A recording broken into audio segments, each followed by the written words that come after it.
Sorry. Okay. Have you ever felt unprepared for something? Like you show up and there's a test that you didn't know about and you had not studied at all, and so you just end up guessing on all the answers? Or you go to gym class and you were not prepared with all of your gym clothes, so then you have to run the mile in your jeans. That stinks. Or the worst, you're in the hallway in between classes and your crush, who you've been scoping out for a while, walks up to you and you say nothing because you're totally unprepared for that conversation. So for me, there was this one time I can think of that I was really unprepared. I was supposed to go camping with some friends and it was supposed to be a really fun trip, and I had no idea what to bring for camping, so I just picked up a sleeping bag like at Walmart.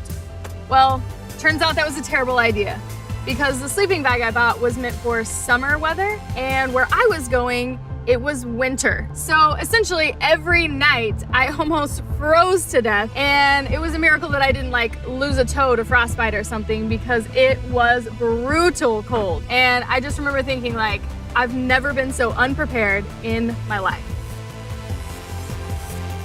So earlier we talked about kind of some more funny examples of being unprepared, but let's get honest for just a second, okay? There are a lot of times in life where really tough things happen, trials and temptations, and sometimes we really just don't know how to get out of those. We don't really know how to prepare for those. For some of you, it could be that you've got a family member with a really serious illness and you're not sure if they're gonna make it. Or maybe for you, you struggle with depression, you feel just a lot of insecurity and doubt, and you don't see a light at the end of the tunnel. Or maybe your friends are starting to get involved in the party scene and you don't really want to go there, but you don't know how to stay away from that peer pressure. So every single person, we all face battles in life. And I'm not just talking physical battles, but really spiritual battles as well. We all face trials, temptations, we face tests in life. And no one is exempt from that, not even Jesus himself. But here's the truth. We all face trials in life, we all face battles, but we can be prepared to win. Jesus shows us exactly how to prepare to win those battles. We see it in Matthew chapter 4, where Jesus is being tempted by Satan.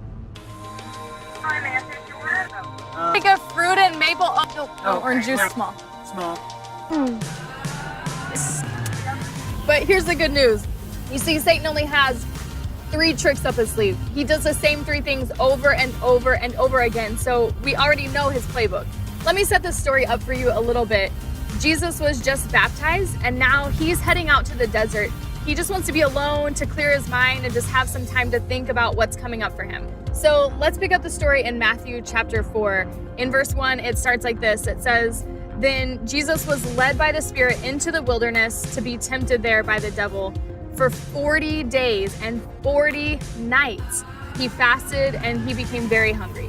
So what is Jesus doing here? Well, it's a little bit like spring training for baseball or dress rehearsal before a play. He's really going to prepare himself for what's coming up next. Okay, so here's where we are. Jesus just made a public declaration. That's when he was baptized. And now he is going to get his mind right before he goes out to tell everyone else how they can also have a relationship with God. So he goes out into the desert to really get his mind focused. He hasn't eaten in 40 days. Satan ends up testing Jesus 3 different times. And like I said, these are the same 3 tricks that he uses on us now today. And so let's take a look and see how Jesus actually responds to all 3 of those tests. In verse 3, we see the first way. So read this with me in Matthew chapter 4, verse 3. It says, "During that time, the devil came and said to him, 'If you are truly the Son of God, tell these stones to become loaves of bread.'"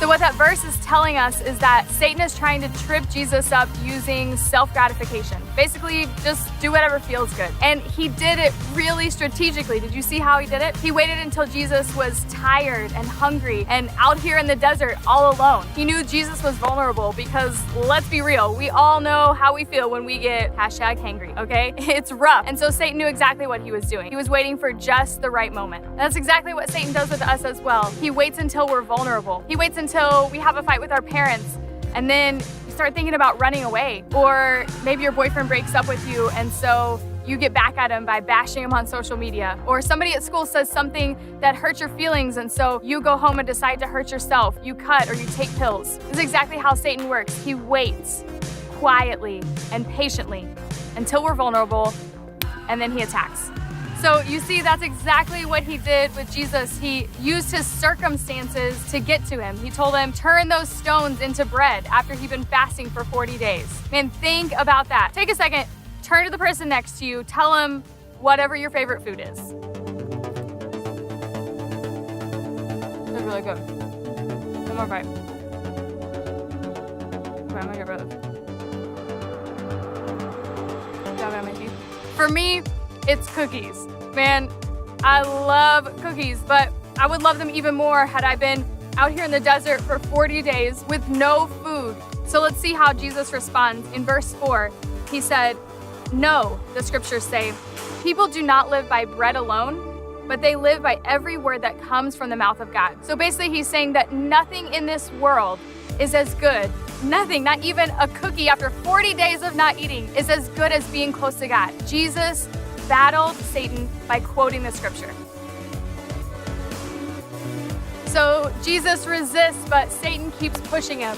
And in verse 5, we see that Satan comes at him again. So let's check out what happens in verse 5. It says, "The devil took him," that's Jesus, "to the holy city, Jerusalem, to the highest point of the temple. And he said, 'If you're truly the Son of God, jump off. For the scriptures say that he will order his angels to protect you, and they will hold you up with their hands.'" The first way that Satan tried to trick Jesus and tempt him was with self-gratification. And now we see in this verse that the test he's giving Jesus is with pride. So at first glance, this verse seems a little weird even. It doesn't seem that tempting for Jesus to jump off a cliff, right? But here's what Satan's actually doing. He's tempting him with pride. He's saying, hey, if you're really the Son of God, then prove it. If we're honest with ourselves, we get tempted like that all the time. We want to brag about our accomplishments because we want people to think that we're important. And so maybe we even exaggerate the truth a little. Or there's someone at school that's a little bit different than us, and so we make fun of them to make ourselves feel better. Or there's this chore at home that your mom wants you to do, and it's just kind of gross. I don't want to clean the toilet, I don't want to take out the trash, and so you just say no. You get an argument because you feel like you're too good to do that. And Satan tempts us with pride all the time. So pride, that's what Satan is tempting us with all the time, and that's exactly how he's trying to get to Jesus in this scripture. So let's take a look at verse 7 and we'll see Jesus' response. He says this, he says, "The scriptures also say, you must not test the Lord your God." Once again, Jesus uses scripture to defeat the test, to defeat the temptation that Satan is throwing at him. Essentially what Jesus is doing here is he's using scripture to show Satan that it would be wrong for him to abuse his power. Instead, Jesus models for us exactly how we should live our lives, that he came to serve, not to be served. So we shouldn't think of ourselves as too good or better than anyone or too cool or above anything, because Jesus shows us that's not the way to live. Satan has one last trick up his sleeve, and so he takes Jesus to the top of a giant mountain, and he really feels like this is the way he's gonna trip him up. And don't miss this, because Satan will do the exact same thing with you and I. Let's read it in verse 8. It says, "Next, the devil took Jesus to the peak of a very high mountain and showed him all of the kingdoms of all of the world in their glory.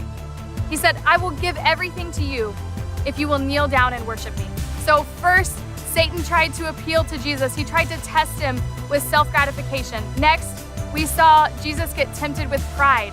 And the third and final way that Satan tries to get not just Jesus, but you and I both, is by saying, hey, you deserve it. Think of something you want bad. Like seriously, you want this so bad. Take a second and think about it. Maybe it's a new Xbox or a brand new pair of shoes, or you wanted a new car, or you wanted to make the team.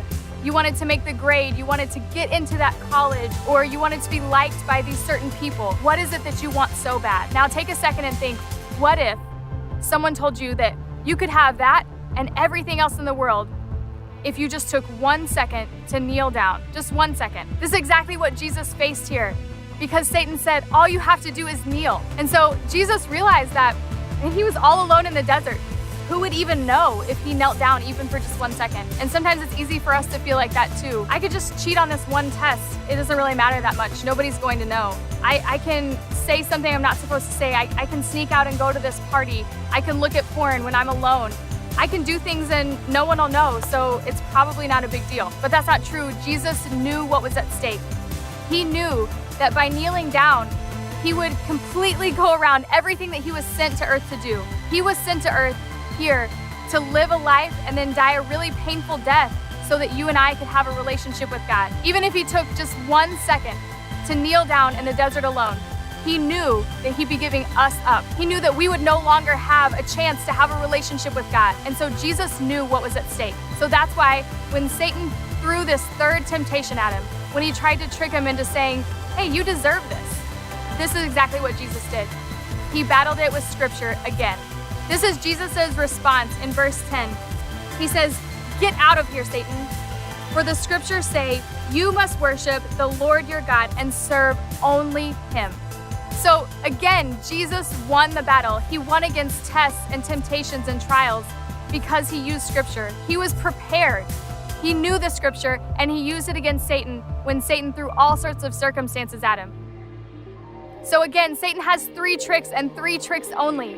He used them against Jesus. He uses them against us today.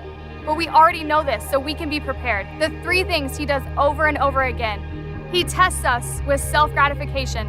He tempts us to use pride. And then he really tries our patience by saying, hey, you deserve this. So what is yours today? Is it self-gratification? Satan is tempting you to just do whatever feels good. Maybe for you it's pride.